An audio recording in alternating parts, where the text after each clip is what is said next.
জানিয়ে দিব আজকের বাংলার আপডেট সংবাদ। শুরুতেই সংবাদ শিরোনাম। ২৬ মার্চ দিল্লি থেকে ভাষণ দেবেন শেখ হাসিনা। নতুন বার্তার অপেক্ষায় আওয়ামী লীগ, থাকছে প্রতিবেদনে। আওয়ামী লীগের সঙ্গে শত্রুতা নেই, জামায়াত আমিরের চাঞ্চল্যকর তথ্য ফাঁস, থাকতে প্রতিবেদনে। ভারতে বসে ফ্যাসিস্ট হাসিনা দেশকে অস্থিতিশীল করার অপচেষ্টা করছে, মির্জা ফখরুল, থাকছে প্রতিবেদনে। যমুনায় গেলে বিপদ, প্রধানমন্ত্রীর অনুপস্থিতিতে বাড়ছে প্রশ্ন, থাকছে প্রতিবেদনে। নির্বাচন বিতর্কে উত্তেজনা জিয়ে রেখে বিএনপির উপর চাপ বাড়াচ্ছে জামায়াত এনসিপি, থাকছে প্রতিবেদনে। এতক্ষণ শুনতেছিলেন সংবাদ শিরোনাম, এখন বিস্তারিত। ২৬ মার্চ দিল্লি থেকে ভাষণ দেবেন শেখ হাসিনা। নতুন বার্তার অপেক্ষায় বাংলাদেশ আওয়ামী লীগ। মহান স্বাধীনতা দিবস বাংলাদেশ উপলক্ষে ২৬ মার্চ ভারতের রাজধানী দিল্লি থেকে গুরুত্বপূর্ণ ভাষণ দিতে পারেন আওয়ামী লীগ সভাপতি শেখ হাসিনা। এমন সম্ভাবনা ঘিরে রাজনৈতিক অঙ্গনে নতুন করে উত্তেজনা তৈরি হয়েছে। দলীয় সূত্রগুলো বলছে, ভাষণে থাকতে পারে ভবিষ্যৎ রাজনৈতিক দিকনির্দেশনা, জাতীয় ইস্যুতে অবস্থান এবং দলীয় কর্মসূচির নতুন বার্তা। দলীয় নেতারা জানিয়েছেন, প্রতি বছরই স্বাধীনতা দিবস উপলক্ষে শেখ হাসিনা জাতির উদ্দেশ্যে বক্তব্য রাখেন। তবে এবার দেশের বাইরে থেকে সম্ভাব্য ভাষণ দেওয়ার বিষয়টি বিশেষ গুরুত্ব বহন করছে। এর মাধ্যমে তিনি শুধু দেশের জনগণের কাছেই নয়, আন্তর্জাতিক মহলেও একটি বার্তা পৌঁছে দিতে পারেন বলে ধারণা করা হচ্ছে। বাংলাদেশ আওয়ামী লীগের কেন্দ্রীয় নেতারা ইতোমধ্যেই সম্ভাব্য এই ভাষণকে ঘিরে প্রস্তুতি নিতে শুরু করেছেন। সামাজিক যোগাযোগ মাধ্যম সহ বিভিন্ন প্ল্যাটফর্মে ভাষণটি ব্যাপকভাবে প্রচারের পরিকল্পনা নেওয়া হয়েছে। নেতৃকর্মীদের নির্দেশ দেওয়া হয়েছে ভাষণের মূল বার্তাগুলো দ্রুত তৃণমূল পর্যায়ে পৌঁছে দিতে। রাজনৈতিক বিশ্লেষকরা বলছেন, বর্তমান রাজনৈতিক প্রেক্ষাপটে এই ভাষণ অত্যন্ত তাৎপর্যপূর্ণ হতে পারে। দেশে বিরাজমান রাজনৈতিক উত্তেজনা, নির্বাচন পূর্ব পরিস্থিতি এবং আন্তর্জাতিক সম্পর্ক সবকিছু মিলিয়ে ভাষণে গুরুত্বপূর্ণ দিকনির্দেশনা আসতে পারে। বিশেষ করে দলীয় ঐক্য, উন্নয়ন কার্যক্রম এবং বিরোধী রাজনীতির মোকাবিলা, এই বিষয়গুলোতে স্পষ্ট বার্তা থাকার সম্ভাবনা রয়েছে। একজন বিশ্লেষক বলেন, যদি সত্যিই দিল্লি থেকে ভাষণ দেন শেখ হাসিনা, তাহলে তা কূটনৈতিক দিক থেকেও গুরুত্বপূর্ণ হবে। এটি প্রতিবেশী দেশের সঙ্গে সম্পর্কের একটি প্রতীকী ইঙ্গিত হিসেবেও বিবেচিত হতে পারে। দলীয় সূত্র আরও জানায়, ভাষণে অতীতের অর্জন, বিশেষ করে উন্নয়নমূলক কর্মকাণ্ড তুলে ধরা হতে পারে। পাশাপাশি ভবিষ্যতের পরিকল্পনা এবং জনগণের প্রতি আহ্বানও থাকতে পারে। আওয়ামী লীগের নেতারা আশা করছেন, এই ভাষণ দলের নেতৃকর্মীদের মধ্যে নতুন উদ্দীপনা সৃষ্টি করবে। এদিকে তৃণমূল পর্যায়ের নেতৃকর্মীদের মধ্যেও ব্যাপক আগ্রহ লক্ষ্য করা যাচ্ছে। অনেকেই বলছেন, তারা এই ভাষণের মাধ্যমে নতুন রাজনৈতিক দিকনির্দেশনা পেতে চান। বিশেষ করে আসন্ন নির্বাচনকে সামনে রেখে কী ধরনের কৌশল নেওয়া হবে সেই বিষয়ে স্পষ্ট ধারণা পাওয়ার প্রত্যাশা রয়েছে। অন্যদিকে বিরোধী রাজনৈতিক দলগুলো সম্ভাব্য এই ভাষণের দিকে নজর রাখছে। তারা মনে করছে, ভাষণে কী বলা হয় তার উপর নির্ভর করবে পরবর্তী রাজনৈতিক কৌশল। কেউ কেউ বলছেন, এটি হতে পারে একটি বড় রাজনৈতিক ঘোষণা, যা দেশের রাজনৈতিক পরিস্থিতিতে নতুন মাত্রা যোগ করবে। সাধারণ জনগণের মধ্যেও এ নিয়ে কৌতূহল দেখা দিয়েছে। সামাজিক যোগাযোগ মাধ্যমে ইতোমধ্যেই বিষয়টি নিয়ে আলোচনা শুরু হয়েছে। অনেকেই মনে করছেন, স্বাধীনতা দিবসে দেওয়া ভাষণ দেশের ভবিষ্যৎ রাজনীতির একটি গুরুত্বপূর্ণ দিকনির্দেশনা দিতে পারে। বিশেষজ্ঞরা বলেন, রাজনৈতিক নেতাদের ভাষণ শুধু বক্তব্যের মধ্যে সীমাবদ্ধ থাকে না, এটি অনেক সময় নীতি নির্ধারণ ও জনমত গঠনে গুরুত্বপূর্ণ ভূমিকা রাখে। সেই দৃষ্টিকোণ থেকে ২৬ মার্চের সম্ভাব্য এই ভাষণকে অত্যন্ত গুরুত্বের সঙ্গে দেখা হচ্ছে। নিরাপত্তা ও প্রযুক্তিগত দিক থেকেও প্রস্তুতি নেওয়া হচ্ছে বলে জানা গেছে। ভাষণটি যাতে নির্বিঘ্নে প্রচার করা যায় এবং সর্বস্তরের মানুষের কাছে পৌঁছানো যায়, সেই বিষয়ে সংশ্লিষ্টরা কাজ করছেন। সব মিলিয়ে বলা যায়, ২৬ মার্চ দিল্লি থেকে সম্ভাব্য ভাষণকে ঘিরে বাংলাদেশ আওয়ামী লীগের মধ্যে যেমন প্রত্যাশা তৈরি হয়েছে, তেমনি দেশের রাজনৈতিক অঙ্গনেও সৃষ্টি হয়েছে নতুন কৌতূহল। এখন সবার নজর সেই ভাষণের দিকে। শেখ হাসিনা কী বার্তা দেন, সেটি নির্ধারণ করতে পারে ভবিষ্যৎ রাজনৈতিক গতিপথ। আওয়ামী লীগের সঙ্গে শত্রুতা নেই, জামায়াত আমিরের চাঞ্চল্যকর তথ্য ফাঁস। দেশের রাজনৈতিক অঙ্গনে নতুন করে আলোড়ন তুলেছে বাংলাদেশ জামায়াতে ইসলামীর আমির শফিকুর রহমানের সাম্প্রতিক বক্তব্য। তিনি দাবি করেছেন, বাংলাদেশ আওয়ামী লীগের সঙ্গে তাদের কোনো ব্যক্তিগত শত্রুতা নেই। একই সঙ্গে তিনি ইঙ্গিত দিয়েছেন কিছু অপ্রকাশিত বাস্তবতার দিকে, যা রাজনৈতিক মহলে চাঞ্চল্যকর তথ্য হিসেবে আলোচিত হচ্ছে। একটি ঘরোয়া বৈঠকে দেওয়া বক্তব্যে শফিকুর রহমান বলেন, আমরা নীতির রাজনীতি করি, ব্যক্তি বা কোনো দলের সঙ্গে আমাদের শত্রুতা নেই। মতপার্থক্য আছে, কিন্তু সেটি শত্রুতা নয়। তার এই মন্তব্য দ্রুতই রাজনৈতিক মহলে ছড়িয়ে পড়ে এবং সামাজিক যোগাযোগ মাধ্যমে ব্যাপক আলোচনা সমালোচনার জন্ম দেয়। বক্তব্যের আরেকটি অংশে তিনি অতীতের রাজনৈতিক সম্পর্ক এবং বর্তমান পরিস্থিতি নিয়ে ইঙ্গিতপূর্ণ মন্তব্য করেন। যদিও তিনি সরাসরি কোনো নির্দিষ্ট ঘটনার উল্লেখ করেননি, তবে তার কথায় এমন কিছু বার্তা পাওয়া গেছে যা বিশ্লেষকদের মতে দুই দলের সম্পর্ক নিয়ে নতুন করে ভাবনার সুযোগ তৈরি করেছে। রাজনৈতিক বিশ্লেষকরা বলছেন, বাংলাদেশের রাজনীতিতে বাংলাদেশ আওয়ামী লীগ এবং বাংলাদেশ জামায়াতে ইসলামীর সম্পর্ক ঐতিহাসিকভাবে জটিল ও বিরোধপূর্ণ।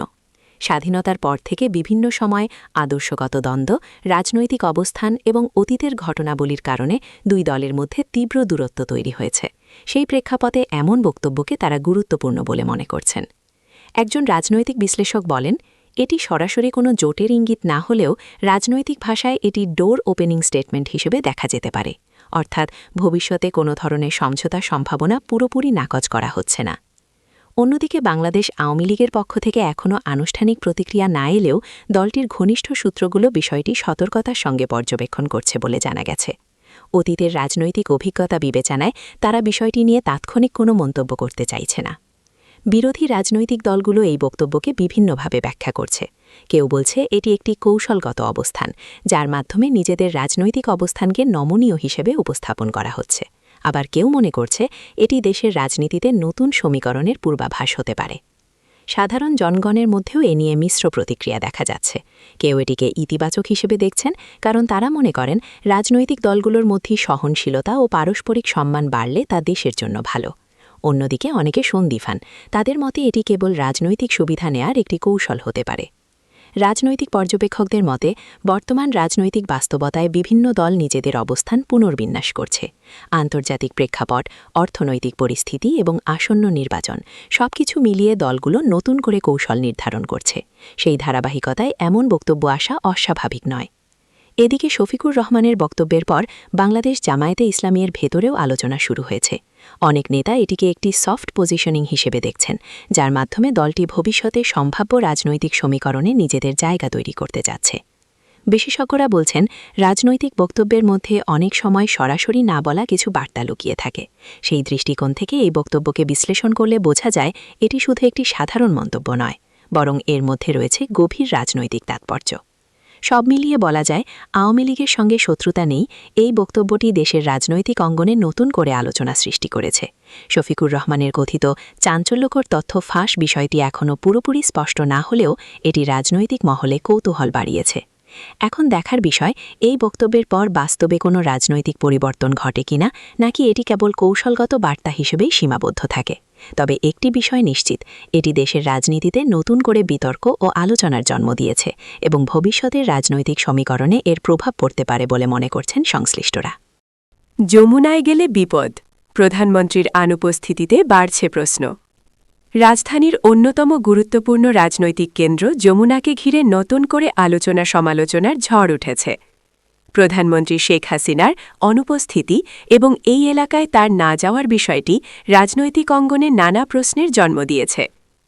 যমুনায় গেলে বিপদ, এমন গুঞ্জন ছড়িয়ে পড়ায় পরিস্থিতি আরও জটিল আকার ধারণ করেছে। দলীয় ও প্রশাসনিক বিভিন্ন সূত্রে জানা গেছে, সাম্প্রতিক সময়ে নিরাপত্তা সংক্রান্ত কিছু উদ্বেগের কারণে এই এলাকা এড়িয়ে চলার সিদ্ধান্ত নেওয়া হতে পারে।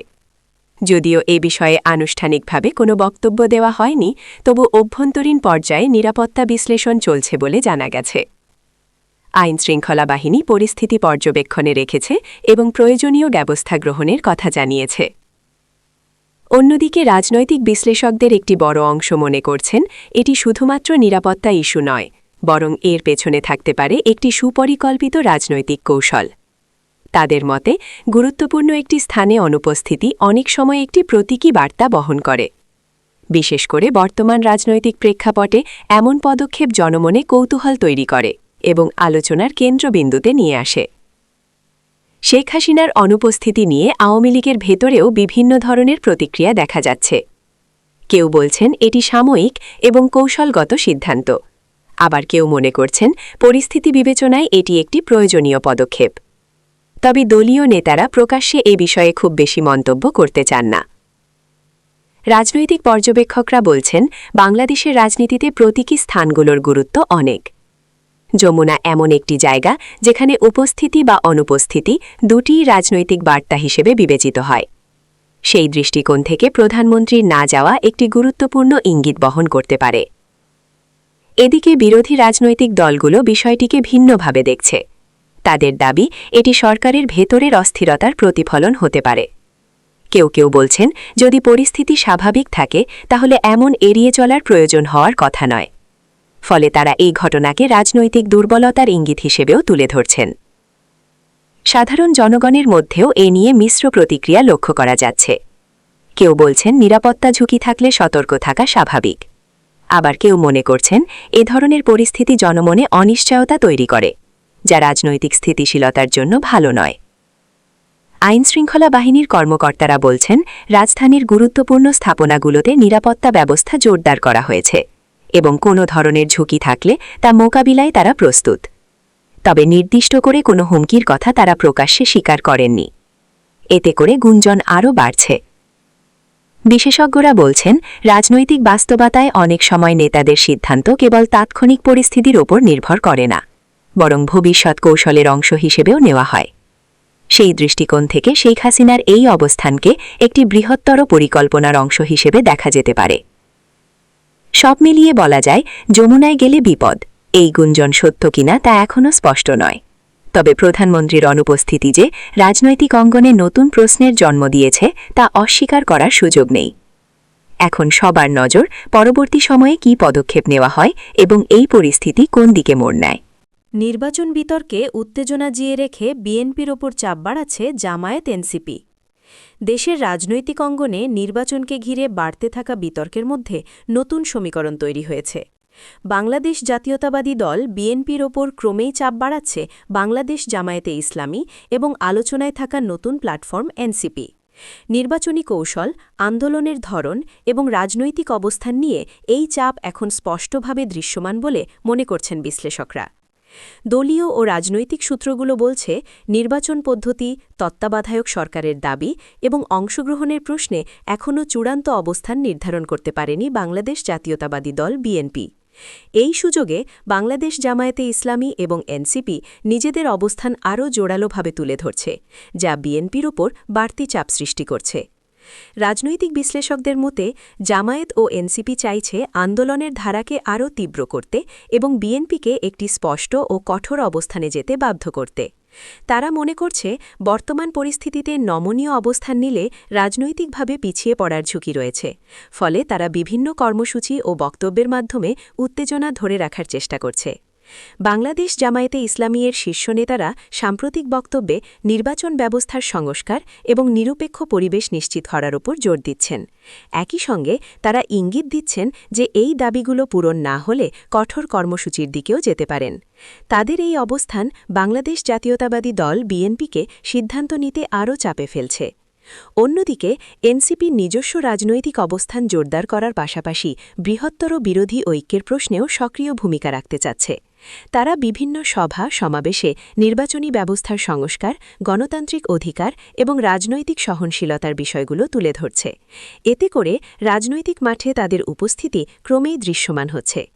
বিএনপির ভেতরে এ নিয়ে ভিন্নমত দেখা যাচ্ছে বলে জানা গেছে। দলের একটি অংশ মনে করছে, পরিস্থিতি বিবেচনায় কৌশলগতভাবে ধীরে এগোনো উচিত। অন্য অংশ বলছে, এখনই কঠোর অবস্থান না নিলে রাজনৈতিক সুযোগ হাতছাড়া হতে পারে। এই দ্বিধাদ্বন্দ্বের মধ্যেই জামায়াত ও এনসিপির চাপ আরও বাড়ছে। রাজনৈতিক পর্যবেক্ষকরা বলছেন, নির্বাচনকে কেন্দ্র করে বিরোধী দলগুলোর মধ্যে সমন্বয়ের অভাব দীর্ঘদিন ধরেই একটি বড় সমস্যা। এখন যদি এই চাপের মুখে বিএনপি একটি স্পষ্ট কৌশল নির্ধারণ করতে পারে, তাহলে তা বিরোধী রাজনীতিতে নতুন গতি আনতে পারে। তবে ব্যর্থ হলে বিভক্তির ঝুঁকিও রয়েছে। এদিকে ক্ষমতাসীন বাংলাদেশ আওয়ামী লীগ পরিস্থিতি গভীরভাবে পর্যবেক্ষণ করছে বলে জানা গেছে। দলটির নেতারা মনে করছেন, বিরোধী দলগুলোর আভ্যন্তরীণ মতপার্থক্য তাদের জন্য রাজনৈতিকভাবে সুবিধাজনক হতে পারে। ফলে তারা আপাতত অপেক্ষার কৌশল গ্রহণ করেছে। সাধারণ জনগণের মধ্যেও এ নিয়ে আগ্রহ বাড়ছে। অনেকেই জানতে চান, শেষ পর্যন্ত বিরোধী দলগুলো কি একসঙ্গে কোনো সিদ্ধান্তে পৌঁছাতে পারবে নাকি আলাদা আলাদা পথে এগোবে। রাজনৈতিক বিশ্লেষকদের মতে, এই প্রশ্নের উত্তরই নির্ধারণ করবে আগামী নির্বাচনের রাজনৈতিক চিত্র। বিশেষজ্ঞরা বলছেন, উত্তেজনা ধরে রাখা রাজনৈতিকভাবে কার্যকর হতে পারে, তবে তা দীর্ঘমেয়াদে ঝুঁকিও তৈরি করতে পারে। অতিরিক্ত চাপ ও বিভক্তি বিরোধী জোটকে দুর্বল করে দিতে পারে। তাই কৌশল নির্ধারণে ভারসাম্য রক্ষা করা জরুরি। সব মিলিয়ে বলা যায় নির্বাচন বিতর্ককে ঘিরে সৃষ্ট উত্তেজনা এখন শুধু একটি ইস্যু নয়, বরং এটি রাজনৈতিক শক্তির পুনর্বিন্যাসের ক্ষেত্র হয়ে উঠেছে। বাংলাদেশ জামায়াতে ইসলামী এবং এনসিপি এর ক্রমবর্ধমান চাপের মুখে বাংলাদেশ জাতীয়তাবাদী দল বিএনপি কী সিদ্ধান্ত নেয় সেটিই এখন সবচেয়ে বড় প্রশ্ন। আগামী দিনগুলোতে এই চাপ আরও বাড়তে পারে বলে মনে করছেন সংশ্লিষ্টরা। ফলে দেশের রাজনৈতিক অঙ্গনে উত্তেজনা অব্যাহত থাকবে এবং নির্বাচনকে কেন্দ্র করে নতুন নতুন সমীকরণ তৈরি হবে, এটাই এখন রাজনৈতিক বিশ্লেষকদের অভিমত।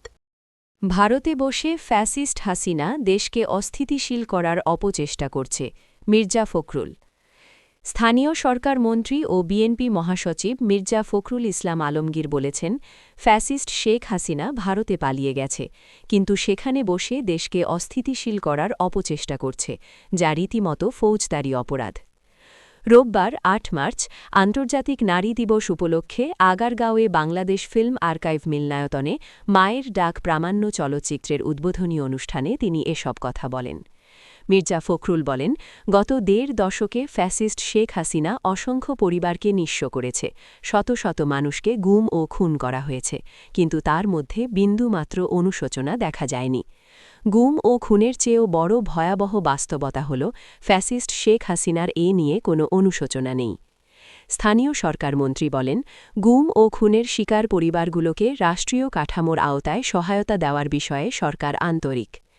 যেসব পরিবার তাদের স্বজন হারিয়েছে তাদের সন্তানদের মানুষ করা, বেঁচে থাকা ও সম্মানজনকভাবে জীবনযাপন নিশ্চিত করার ওপর গুরুত্বারোপ করে ইনি বলেন, গুম হওয়া মানুষের পরিবারগুলো অত্যন্ত কষ্টের মধ্যে দিন কাটাচ্ছে। তাদের সন্তানদের মানুষ করা, বেঁচে থাকা ও ভালোভাবে জীবনযাপন নিশ্চিত করতে রাষ্ট্রের পক্ষ থেকে এখন পর্যন্ত কোনো কার্যকর উদ্যোগ নেওয়া হয়নি। আমরা শীঘ্রই উদ্যোগ গ্রহণ করব। মির্জা ফখরুল আবেগঘন কণ্ঠে জানান, আন্দোলনে নিখোঁজ বা নিহতদের অনেক সন্তানকে তিনি ছোটবেলা থেকে দেখেছেন। কেউ কেউ বাবাকে হারিয়ে বড় হয়েছে। এমন পরিস্থিতি যেন ভবিষ্যতে আর কোনো শিশুকে সহ্য করতে না হয়, সেজন্য সমাজ ও রাষ্ট্রকে দায়িত্ব নিতে হবে। মন্ত্রী বলেন, আমি ফিরে গিয়েই প্রধানমন্ত্রীকে বিষয়টি জানাব, তার কাছে চিঠি লিখব যে এসব পরিবারের জন্য সরকারের পক্ষ থেকে ভাতা দেওয়া অত্যন্ত জরুরি। ভবিষ্যতে এটি তাদের প্রাপ্য হওয়া উচিত। স্থানীয় সরকার মন্ত্রী বলেন, দেশে নির্বাচন হয়েছে, কেউ মন্ত্রী হয়েছেন, কেউ সংসদ সদস্য হয়েছেন, আবার অনেকেই বড় চাকরিতে গেছেন, কিন্তু যাদের আত্মত্যাগের কারণে এই পরিবর্তন সম্ভব হয়েছে তাদের সন্তানরা অনিশ্চিত ভবিষ্যতের মুখোমুখি। অন্তত তাদের ভবিষ্যৎকে একটু সুন্দর করার চেষ্টা করা সবার দায়িত্ব। এখন সবার প্রধান দায়িত্ব হওয়া উচিত এসব পরিবারকে বাঁচিয়ে রাখা, তাদের সন্তানদের শিক্ষিত করা এবং নতুন করে এগিয়ে যাওয়ার সুযোগ করে দেওয়া। সানজিদা আক্তার তুলির সভাপতিতে অনুষ্ঠানে তথ্য ও সম্প্রচার মন্ত্রী জহির উদ্দিন স্বপন ও প্রতিমন্ত্রী ইয়াসের খান চৌধুরী, গুম হওয়া পরিবারের সদস্যরা বক্তব্য রাখেন।